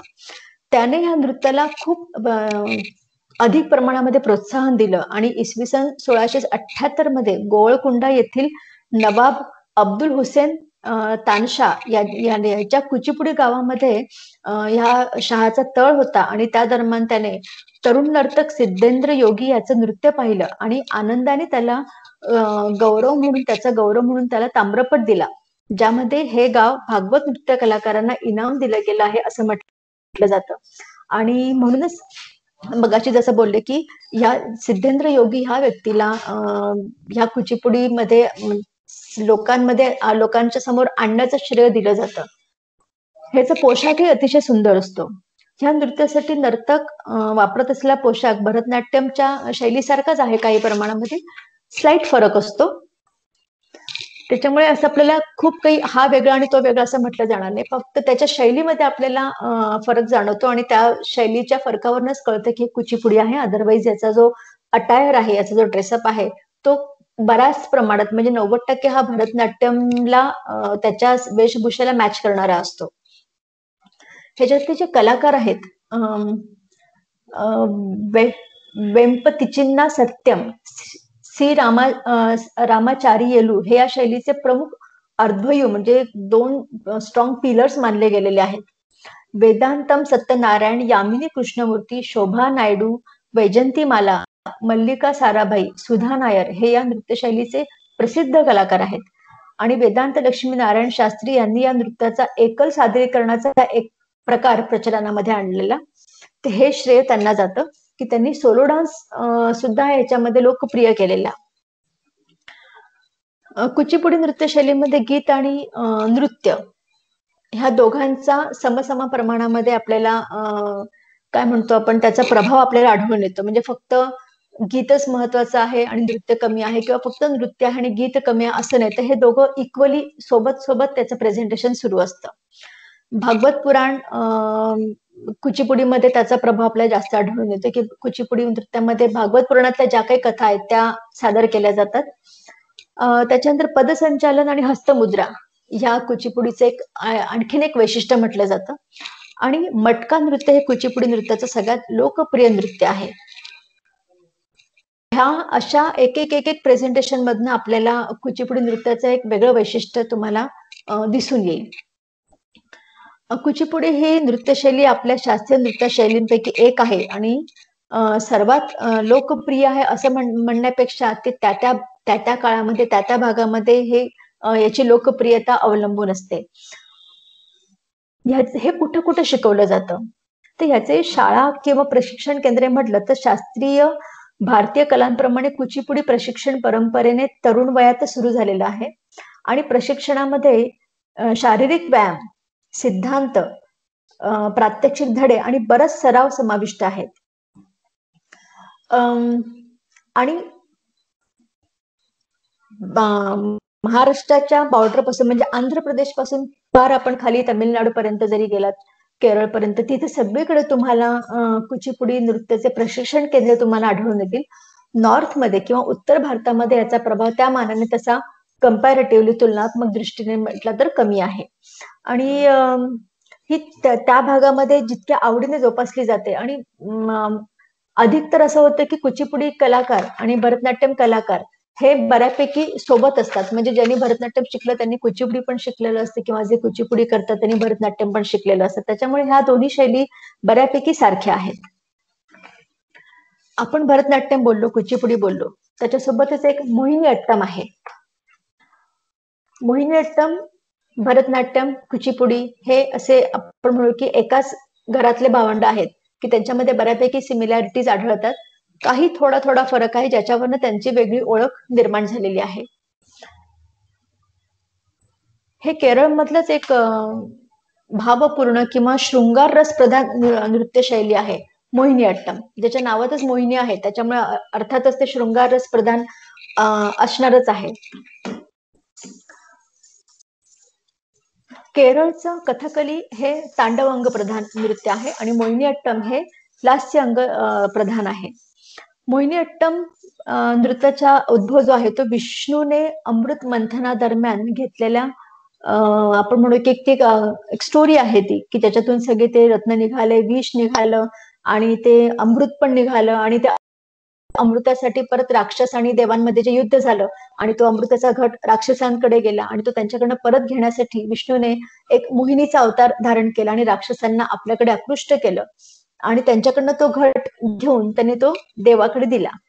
तर त्या आधारावरतीच ही शैली आहे म्हणून याला मोहिनीअट्टम असंही म्हटलं जातं, अशी एक आख्यायिका आहे. जेव्हा काही देवदासी ही जी परंपरा आहे तर देवदासी जेव्हा काही केरळला गेल्या आणि तिथं त्यांनी या नृत्यशैलीला विकसित केलं असंही म्हटलं जातं. म्हणून भरतनाट्यम आणि मोहिनीअट्टम हे बऱ्यापैकी सारखे आहे, कारण की देवदासी आधी भरतनाट्यम करायच्या आणि त्या जेव्हा तिकडनं आंध्र प्रदेशातून निघून ज्या केरळमध्ये गेल्या तेव्हा हे आपल्याला त्यांनी तीच शैली तिकडे विकसित केली आणि ती मोहिनीअट्टम म्हणून म्हटली गेली. म्हणजे दोन्ही भरतनाट्यम आणि मोहिनीअट्टम ह्या बऱ्यापैकी सारख्या आहेत. मोहिनीअट्टमचं मूळ हे सगळ्या शास्त्रीय नृत्याप्रमाणे परत भरत मुनीने जे लिहिलेलं आहे ते नाट्यशास्त्रामध्ये तुम्हाला आढळून येईल. अत्यंत नाजूकपणे, खूप सॉफ्टली, खूप ग्रेसफुली हे नृत्य केलं जातं आणि पण याचं प्रशिक्षण मात्र कठीण आहे आणि अत्यंत समर्पकतेने, अत्यंत श्रद्धेने ह्या नृत्याचं प्रशिक्षण घेतलं जातं आणि प्रशिक्षण दिलं जातं. दोन्ही गोष्टी आहेत.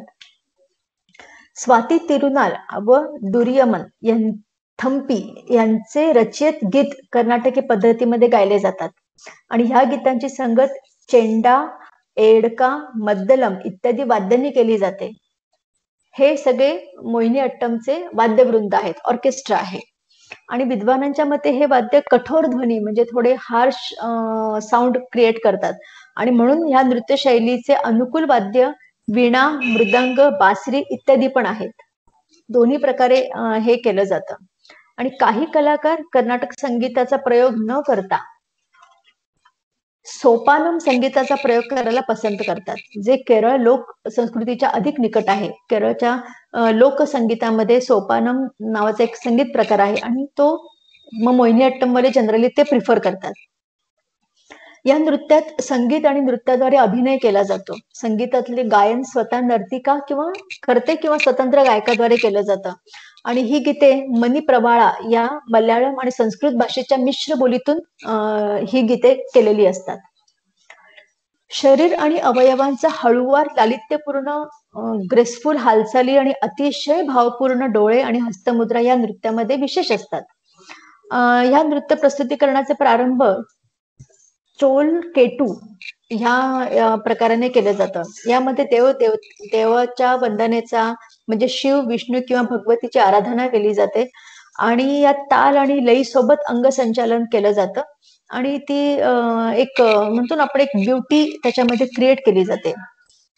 चोलकेटू नंतर त्या क्रमानंतर येतं जातीस्वरम, जे आपण भरतनाट्यम मध्ये बघितलं आहे.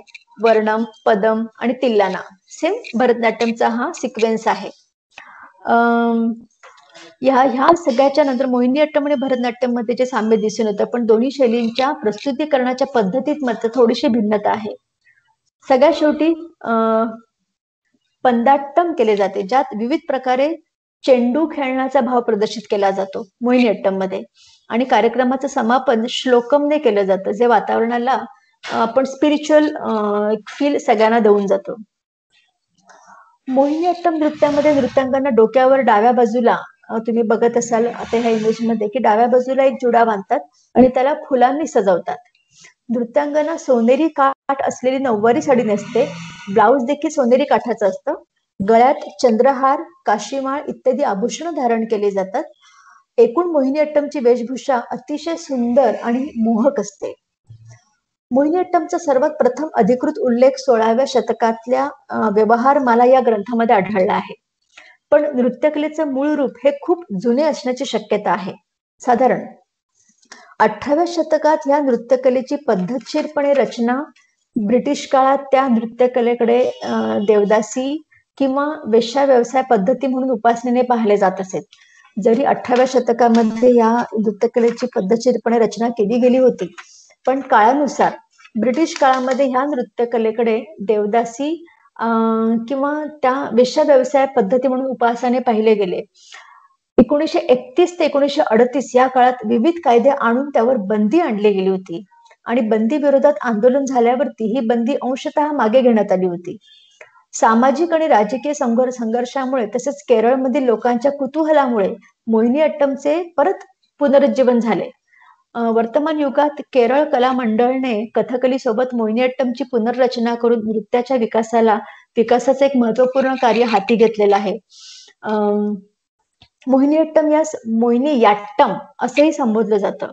मोहिनीयाट्टमची उत्पत्ती मोहिनी या शब्दातून झाली. हिंदू पुराण कथेत देवदेवता विष्णू यांनी घेतलेल्या प्रसिद्ध स्त्री अवतार, जसं मी मगाशी तुम्हाला ती कथा सांगितली, त्या मोहिनी ते जे अवतार त्यांनी घेतलेला आहे त्याला अनुसरून त्याला या काय म्हणतो आपण, या शैलीला हे नाव पडलेलं आहे, मोहिनी अट्टम.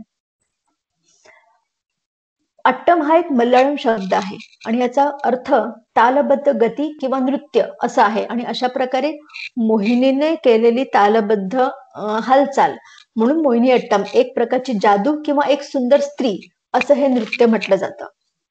वर्तमान युगात मोहिनी अट्टमचा प्रचार प्रसारात पद्मश्री डॉक्टर कनक रेले यांनी महत्वपूर्ण योगदान दिलेलं आहे.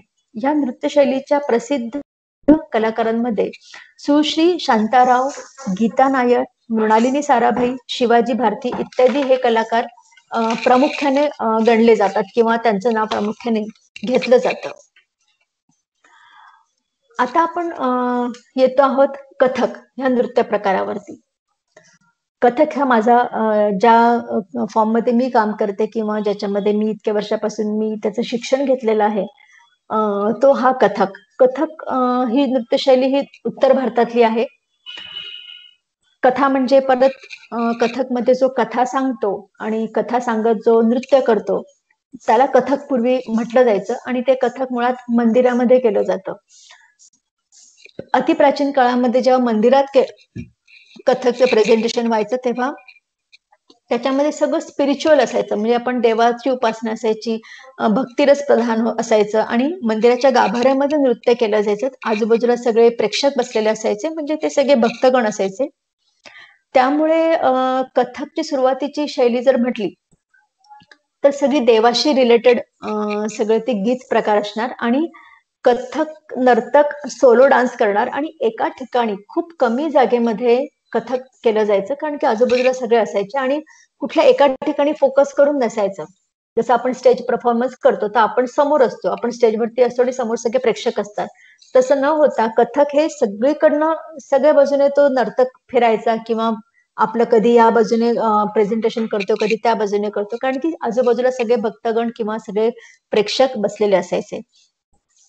आणि त्यामुळे सुरुवातीच्या काळामध्ये कथकची शैलीचा जर अभ्यास करायचा झाला तर असं दिसून येतं की खूप सारं फुटवर्क, जागा कमी आहे त्याच्यामुळे त्याच्यात व्हरायटी आपण कसे दाखवणार, तर त्याचं वैशिष्ट्य की खूप सारे अति लय, द्रुत लयमध्ये, म्हणजे लय म्हणजे स्पीड, एक्स्ट्रीम हाय स्पीड मध्ये तुमचं फुटवर्क चालायचं आणि आहे त्या ठिकाणी एकाच जागी तुम्ही खूप चक्कर लावायचे, असं हे कथकचं वैशिष्ट्य असायचं.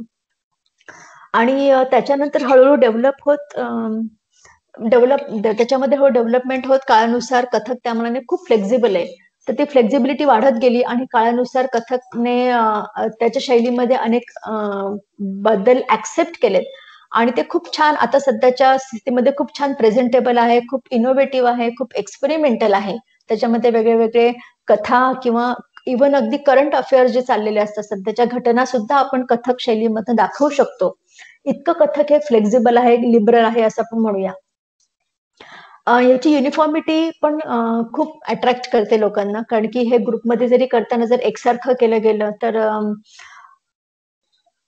त्याचं टेक्निक जरी नाही कळलं तरी ते त्याचं टोटल प्रेझेंटेशन आपल्याला मनाला भावतं आणि मुळात आपल्याला म्हणजे आपल्या लेवलचा विचार केला तर कथकची भाषा ही मुळात थोडीशी हिंदी भाषा आहे, ब्रज भाषा आहे. त्याच्यामुळे त्याच्यात जे सादर केलेले जे गीत प्रकार असतात ते आपल्याला कळतात. भरतनाट्यम किंवा ओडिसी किंवा मणिपुरी किंवा इकडं आपण कथकली, कुचिपुडी हे जे सगळे नृत्य प्रकार आपण अभ्यासले, ती भाषा आपल्याला कळतेच असं नाही होत. म्हणजे आपण हे आपल्या जॉग्राफिकल एरियाबद्दल बोलते आहे, तर त्याच्यामुळे आपल्याला कथक फार जास्त भावतं, कारण की ते जे काय चाललेलं आहे त्याच्यातले जे काय गीत प्रकार आहेत ते त्याचे अर्थ आपल्याला इमिजिएट कळतात आणि त्याच्यासोबत ते नृत्य सादर केलेलं असतं, त्याच्यामुळे ते पटकन कळतं आणि म्हणून आपल्याला कथक खूप जास्त प्रमाणामध्ये आपलं वाटतं. नॉर्थकडे जसं साऊथला भरतनाट्यम किंवा त्यांचे ते प्रकार आपले वाटतात, तसं आपल्याला इकडे हे आपलं वाटतं, कारण की आपल्याला ते आपल्या मनातले शब्द येतात, आपल्या माहीत असलेले शब्द आपल्याला आपल्या नजरेसमोर चालू असतात, त्याच्यामुळे ते आपल्याला आवडतं. आता कथक बद्दल जर म्हटलं तर कथकचे 3 घराणे आहेत, जयपूर, लखनौ आणि बनारस. प्रत्येक घराण्याची आपली आपली एक शैली असते. जसं मी मगाशी बोलले की कथक आधी जयपूर घराण्यातून आलं, तेव्हा ते मंदिरांमध्ये केलं जात होतं आणि त्याची शैली वेगळी होती. मग त्याचा पखवाज असायचा मंदिरामध्ये. जेव्हा आपण कीर्तन वगैरे करतो तेव्हा आपण पखवाजची साथ घेतो आणि मग पखवाजच्या वेगळ्या वेगळ्या हाय स्पीडमध्ये जे काही बोल चालतात त्याच्यामध्ये तो नर्तक एक ते चक्कर घेणार किंवा त्याचे फुटवर्क दाखवणार. हे कथकचं वैशिष्ट्य होत गेलं. त्याच्यानंतर काळानुसार जसा बदल झाला तर ते राजाश्रयमध्ये गेलं, म्हणजे मुघल काल आला. तर मुघल कालांमध्ये मग दरबारात गेलं आणि जेव्हा दरबारात गेलं तेव्हा त्याचं प्रेझेंटेशन बदललं. देवाला काय म्हणतो आपण की देवाची आराधना न करता ते लोकांच्या मनोरंजनासाठी ते तयार व्हायला लागलं. त्याचं त्या पद्धतीने त्याच्यामधले गीत प्रकार बदलले. मग ठुमरी हा प्रकारे कथकचा अविभाज्य घटक आहे. त्याच्यामध्ये राधाकृष्ण असतो आणि तो तितक्याच शृंगारिक पद्धतीने त्याच्यामधला शृंगार दाखवत आपण ते मनोरंजनासाठी आपण ते प्रेझेंट करायला लागलो. हळूहळू असं हे कथक बदलत गेलं आणि त्याचा काही प्रमाणामध्ये ऱ्हास होत गेला. जसं मगाशी कुचिपुडीच्या संदर्भात बोललं की देवदासी आणि त्यांना वेश्या व्यवसाय करणाऱ्यांसारखं बघायला लागलं. ब्रिटिश काळामध्ये ह्या सगळ्या नृत्यशैलींचा ऱ्हास होत गेला. तसं कथकचंही काही प्रमाणात झालं. पण काळानुसार परत त्याचं पुनरुज्जीवन झालंय. परत त्याचा तो आधार जो आहे, शास्त्रीय आधार जो कुठेच कमी होत नाही. काही काळ त्याच्यामध्ये अपडाऊन चालतात, त्याच्यामुळे हे काय म्हणतो आपण डिग्रेड झालं. पण तो जो आधार होता, ते जे शास्त्र होतं ते कधीच संपत नाही किंवा कधीच मागे पडत नाही. म्हणून आपोआप ते परत अपग्रेड होऊन आता त्याला एक अभिजात कला म्हणून कथकला ओळख मिळालेली आहे. फक्त भारतात नाही तर भारताच्या बाहेर सुद्धा कथकची म्हणजे भारताचा एक शास्त्रीय नृत्य म्हणून कथकची ओळख निर्माण झालेली आहे.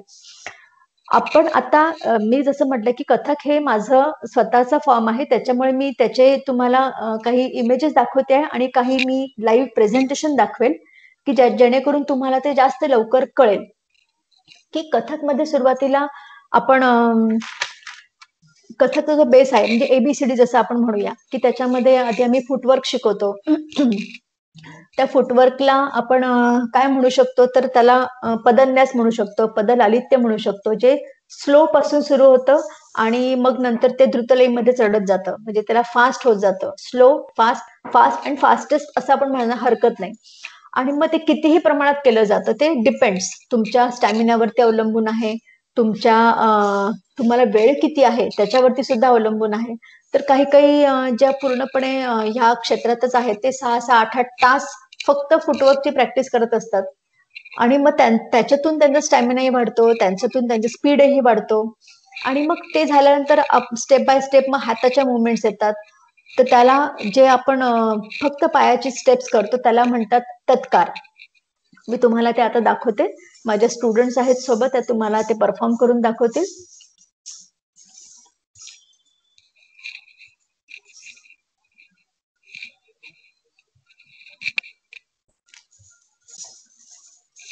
मी फक्त थोडस बाजूला सरकते. थोडा अँगल आम्ही सेट करतोय.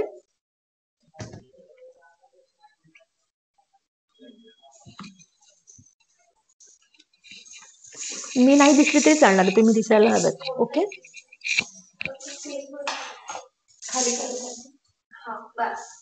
ओके.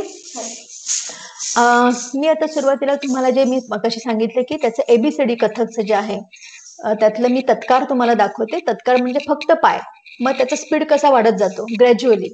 आता ह्या मुली माझ्याकडे साधारण 8-9 वर्षापासून शिकत आहेत, त्यामुळे ह्यांच्या करण्याचा स्पीड किंवा पद्धत वेगळी ऑब्व्हियसली चांगली राहणार आहे.